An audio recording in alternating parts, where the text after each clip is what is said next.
Hello, welcome to our signature segment, See the Stories, another to our new shows. More and more young people are becoming increasingly aware of environmental issues as well as climate change. Kezia, what is your take about it? So, is there any concerns regarding the climate change?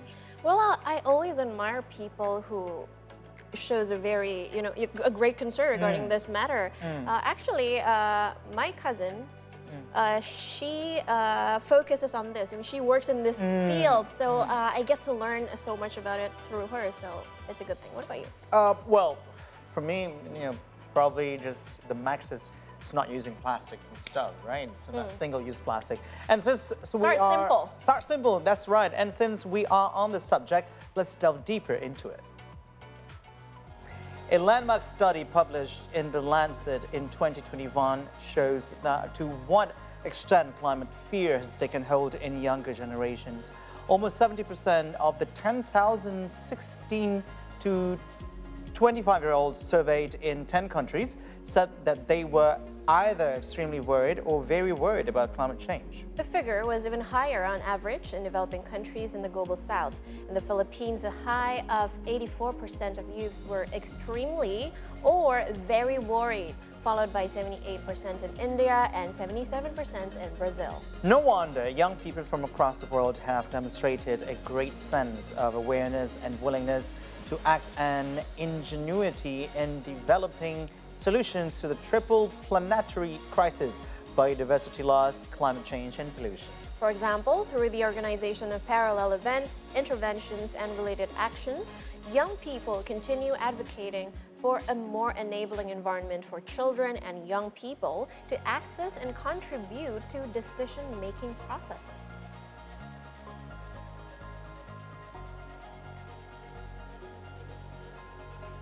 Now, to find out how we can raise environmental awareness, especially among the youth, let's welcome Miss Earth 2022, Mina Sue Choi, who will share more about her experience and stories regarding the matter. Thanks for coming to our studio, Mina. Thank you for having me. It's very lovely. So, Mina, what worries you about climate change? What worries me about climate change, I think it's definitely the awareness for sure, especially someone that's coming from the city. I think, we tend to make the most carbon emission from the cities, but people that actually reside in the cities, they're the ones that actually are less, they are less attentive about it. So it's actually my job as someone that's coming from the cities to actually raise awareness to people from developing cities. Yeah. Is this the reason why you joined Miss Earth in the first place? Actually, this is a quite interesting story for me, but so I was Miss Korea to begin with before I did Miss Earth, and before, I was actually the same as my friends. I wasn't too interested in environment, but actually the journey of Miss Earth made me care more about the environment. Because from doing activities through Miss Earth, that's when I started caring and having my own reason to why I want to protect the environment myself. And how did it shape your environmental advocacy efforts? I mean, because you were Miss Earth 2022, and going after your reign as the title holder, what did you do to continue that efforts?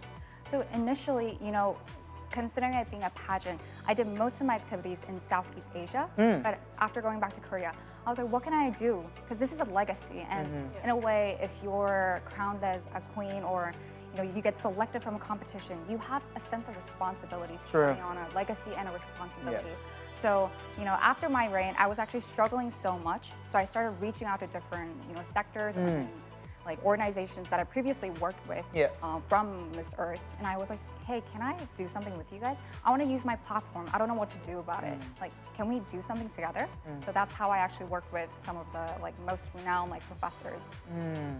Including you met with the world-leading Seoul National University researcher, Jung Sung Kim. Did I pronounce that correctly? Yes, correct. Yeah, and that is to discuss the importance of tidal mudflats, right? Yes. Could you please educate us on what is tidal mudflats? Because honestly, to be honest, I'm not quite familiar with tidal mudflats.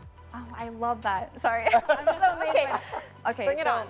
Tidal mudflat. Before talking about that, Southeast Asia, when we talk about environment, there's something called blue carbon capturing. Yes. And mangroves are the plants that do an exquisite, amazing job for Yes. it. So especially in tropical areas like Southeast Asia, especially in Indonesia and Philippines and Thailand, they're known for these plants. Right. But so in Korea, where they have 4 seasons, we don't really have mangroves growing. But we realize that there's actually something called tidal flats, mud flats, that can do the same effect.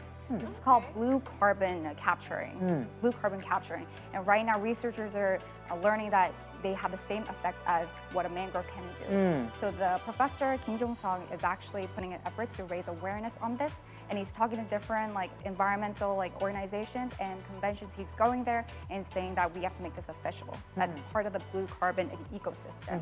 So yeah, I actually learned that through him, through a documentary we did together with Dia Bloomberg. And yeah, I've been passionate about it, and I'm here to talk about it to you guys. So as you were saying about how us in Southeast Asia is more familiar with mangrove in terms of that role in environment, we haven't seen that much, or we haven't heard that much about tidal mudflats. Yeah. Because if you look into it, whether it's on Google or ChatGPT, probably it's just writings about things. But how can you describe it to even more, so we can actually picture? Mud flat for dummies. Yeah, mudflat. Yeah, dumb it down. What Dumb it is down. it? Dumb it What down. is it actually? Mud flats, well, when we talk about Korea also, Korea is actually known for our mud flats. So when you guys think of Korea, don't you guys only think about Korean drama, Korean food? Food. Yeah, and food. I feel like all of Korea, worldwide, we're known for our entertainment and True. our big city, True. our Seoul. Yes. But actually, Korea has a part of mudflats. We have one of the largest mudflats in Korea that needs more attention. Yeah. It's not very common to see it actually Yeah. in tropical regions, but Sure. more common to see in countries like Korea. So I think my job is to kind of talk about it to the international community that this exists in Korea, other than the entertainment scene. Oh, lovely, lovely. So you were also saying about how to even more socialize it. And so we are now seeing the tidal flats, the mud flats that you were talking about. This is a documentary I did with Professor Kim Jong-sung. That's you are. Yeah. But also, us in the digital era, social media is also a powerful tool to raise awareness, right? Now, how do you use it? How do you use your platform, as you were saying, to use your platform to actually, spread more awareness to promote green lifestyle?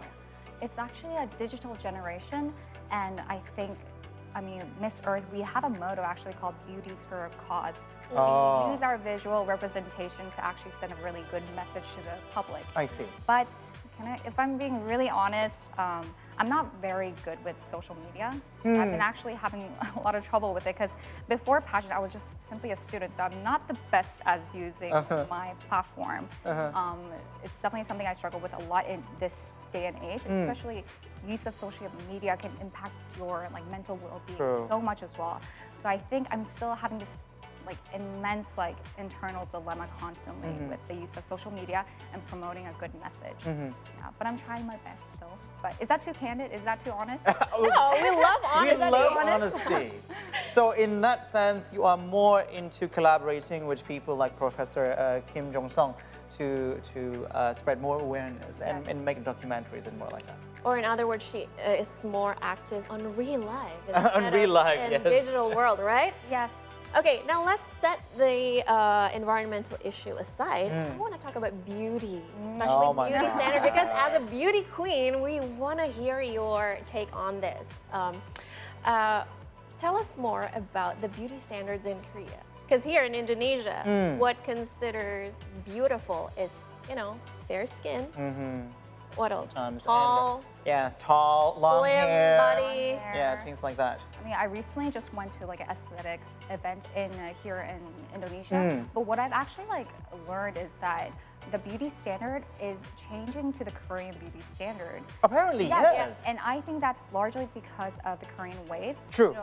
From K-pop to Korean drama, it's so people in Southeast Asia, especially in Indonesia, they love Korean content. Yeah. True. And I think that's what actually affected the kind of standard, like globally. And you know, I'm actually like happy with the standard because I'm Korean myself, Yes. Asian.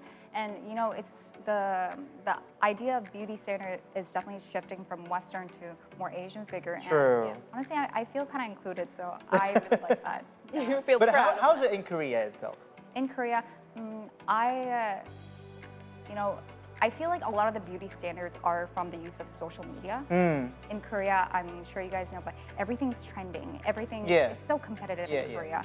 The latest, you know, look is always changing, Evolving, yes, evolving every yes. month, every season. So in a way, I think there's this, in a way, toxic. There's some toxicity to this like moving, shifting change that's happening really fast to beauty standards. Is this good? Is this bad?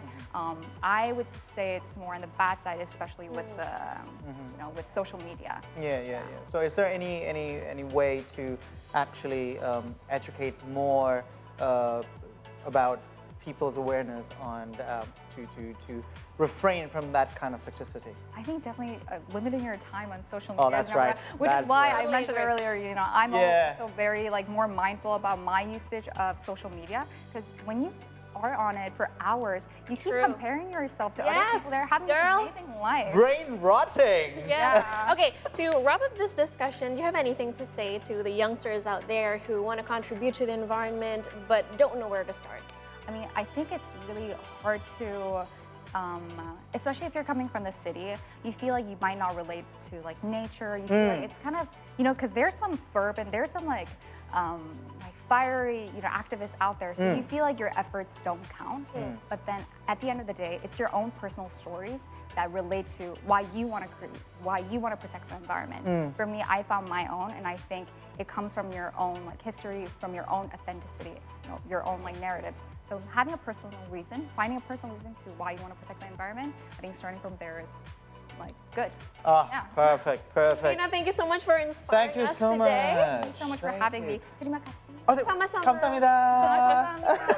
And also safe flight back to Thank Korea. you so much. Thank you. So bad that you have to go back today, right after this. All right, safe flight. And that was the signature segment of the See the Stories. And we are up for another break, so stay with us right here on the 2 Hour News Show. We'll be right back.